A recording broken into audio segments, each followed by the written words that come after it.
Eee,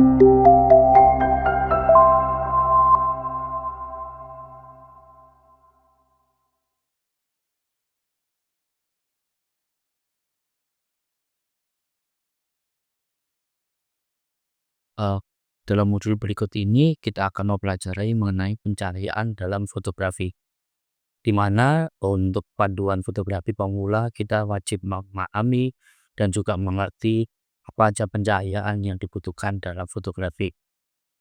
Nah, di sini nantinya teman-teman bisa mulai membedakan jenis-jenis dalam pencahayaan fotografi dan juga bisa memanfaatkan dalam membuat sebuah foto.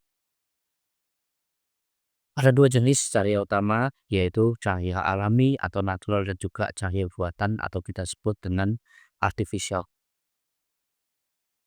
Dalam hal fotografi, jenis pencahayaan yang Anda gunakan adalah salah satu elemen terpenting dalam setiap foto. Cahaya dalam fotografi mengacu pada bagaimana sumber cahaya yang bisa alami ataupun yang juga buatan diposisikan dalam kaitannya dengan subjek Anda nantinya. Cahaya alami atau natural light, cahaya alami yang berasal dari sumber non buatan terutama matahari. Jadi, sumber pencahayaan yang paling terang dan paling efektif dalam fotografi sebenarnya adalah tidak lain matahari, karena pencahayaannya cukup efektif dan juga terang, kecuali dalam kondisi tertentu mendung maupun gelap atau hujan seperti itu. Natural light biasanya digunakan dalam fotografi tanpa tambahan lampu ataupun flash tambahan gitu. Jadi kita bisa memanfaatkan pencahayaan secara natural. Bisa kita lihat contoh di gambar berikut ini teman-teman, kita memanfaatkan pencahayaan yang cukup efektif. Biasanya ketika kita memotret kita akan tahu soal golden hour, di mana dengan golden hour itu kita bisa menentukan jam-jam di lokasi kita, kita bisa memotret dengan cahaya yang cukup baik. As you know, seperti di Indonesia kita akan memotret pagi hari dan juga biasanya sore hari. Itu akan sangat efektif untuk mendapatkan golden hour yang sangat cantik. Biasanya setelah sunrise sampai nanti jam 9, jam 10 itu cukup untuk memotret ke pagi hari, ataupun sore hari jam 3 sore sampai akhirnya nanti menuju petang. Itu cukup dan sedikit agak dihindari ketika memotret pada di atas jam 12 siang, karena kebanyakan di daerah Indonesia pasti cahaya akan berada tepat di atas kepala kita sehingga menimbulkan shadow yang kurang baik dan juga detailnya juga kurang baik di sini, kurang maksimal. Oke, balik lagi ke contoh foto berikut ini teman-teman, kita memanfaatkan dua posisi di mana pencahayaan natural semua. Untuk gambar yang kiri kita memposisikan cahayanya agak sedikit di belakang, lebih ke backlight, dan juga memposisikan yang di foto kanan kita memposisikan di bagian shadow. Dengan sedikit exposure yang tepat kita dapat mendapatkan hasil foto yang tetap jelas gitu, meskipun kita pada kondisi gelap. Foto berikutnya juga tetap kita akan mencoba untuk memposisikan di bagian shadow agak sedikit gelap, tapi dengan pencahayaan yang cukup natural di sini menjadikan hasil fotonya cukup cantik. Dan juga jangan pernah takut dengan menggunakan foto yang ada perbandingan gelap dan juga terangnya. Foto tidak harus semuanya terang. Itu juga kita bisa memanfaatkan memposisikan pencahayaan-pencahayaan itu bisa dari depan sampai ataupun belakang. Nanti kita akan ulas lebih lanjut posisi-posisi dari pencahayaan ini. Ini contoh terakhir dari pemanfaatan natural lighting.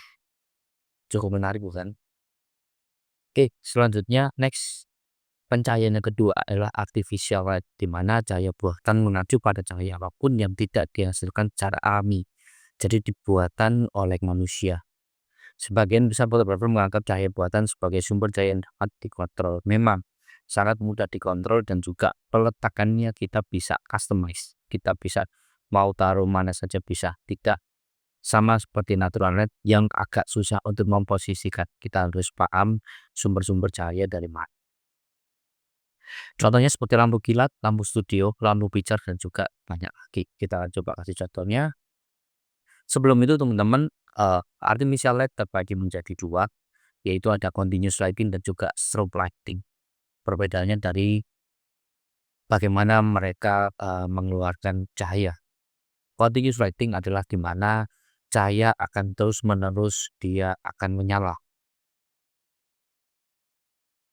Seperti contohnya lampu ruangan, lampu jalanan, lampu belajar, itu adalah continuous, dia akan menyala terus-menerus. Beda dengan strobe lighting, lampu strobe bekerja dalam semburan, yaitu ketika kita mantikkan triggernya dia akan menyala. Biasanya apabila kita juga pencet shutter baru dia akan menyala. Jadi dia akan menyala sesuai dengan instruksi dari kita seorang fotografernya.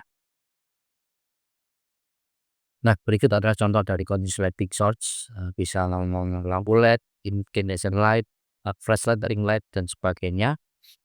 Berikut kalau untuk contoh dari strobe lighting, yaitu kita bisa memanfaatkan speed light atau juga flash eksternal dan studio strobes atau lampu flash studio. Nah, mengenai artificial light modifier kita juga harus paham teman-teman, di mana di sini banyak sekali modifier atau alat modifikasi keluarnya cahaya agar bisa memiliki karakteristik yang bermacam-macam sesuai dengan kebutuhan kita ketika memotret. Di sini saya coba kasih contoh 6. Yang pertama ada beauty disk.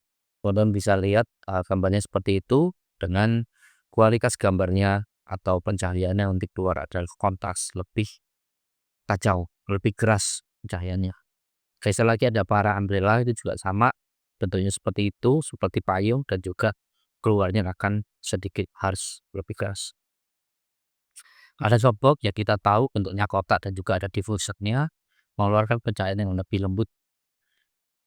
Octa umbrella dan juga octabox sama, hanya beda model saja, mengeluarkan cahaya yang cukup lembut, dan terakhir ada parabolik, bentuknya seperti parabola, dia lebih kontras. Nah, bisa kita lihat di sini biasanya hal-hal yang lighting modifiernya bahannya adalah silver atau mungkin chrome seperti itu, biasanya akan mengeluarkan pencahayaan yang cukup kontras ataupun harsh. Sedangkan bahan-bahan yang bahannya berwarna putih, terus kemudian bahannya kain lebih soft, dia akan mengeluarkan pencahayaan yang lebih lembut. Oke, lighting setup juga kita bisa memanfaatkan artificial light ini menjadi satu sumber cahaya ataupun bisa berbagai macam sumber cahaya. Biasanya kalau teman-teman fotografer menyebutnya sebagai strobis gitu, kita bisa menggunakan memanfaatkan lebih dari satu sumber cahaya. Namun yang perlu kita tahu adalah teman-teman, kita wajib mengenal lighting position dari setiap lampu tersebut, karena setiap lighting position ini akan memberikan efek yang berbeda-beda. Seperti itu teman-teman bisa lihat, perhatikan contoh gambar di sini. Ada 1, 2, 3, 4, 5 posisi default yang kita bisa gunakan. Front light, oval light, side light, rim light, dan juga backlight. Oke, berikut kita akan melihat hasil efek dari lighting yang kita tahu posisinya tadi. Front light dia akan memberikan bayangan langsung berada di belakang. Oval light dia akan memberikan warna atau pencahayaan yang lebih tidak rata dan membuat ada bentuk segitiga di pipi. Nah, itu terkenal dengan nama Rembrandt karena dulu waktu melukisnya bernama Rembrandt, dia membuat sebuah lukisan dan juga membentuk ada cahaya segitiga di pipi. Side light membagi dua pencahayaan menjadi gelap dan juga terang. Dan kemudian ada rim light, dari belakang mulai terbentuk garis cahaya. Kalau backlight keseluruhan belakang akan membentuk tepian garis cahaya. Bisa lihat diperhatikan di sini untuk posisi masing-masing lightingnya teman-teman. Nah, berikut teman-teman contoh-contoh pemanfaatan dari penggunaan artificial lighting seperti halnya ini. Sudah kita juga bisa nge-mix dengan menggunakan speednya yang rendah, kemudian memanfaatkan motion blur dan juga membuat lighting menggunakan dua lampu berbeda. Hasilnya akan seperti ini. Ini juga sama, kita memanfaatkan motion blur dan juga lampu. Dan berikut kita juga memanfaatkan satu sumber lampu tapi tidak bukan menggunakan ngebu flash, melainkan menggunakan proyektor sehingga hasilnya cukup menarik seperti itu. Oke, ini juga sama, kita menggunakan proyektor juga. Dan next ada pembahasan yang lebih menarik lagi. Silakan pantau terus videonya, bisa next ke video berikutnya. Selamat mencoba.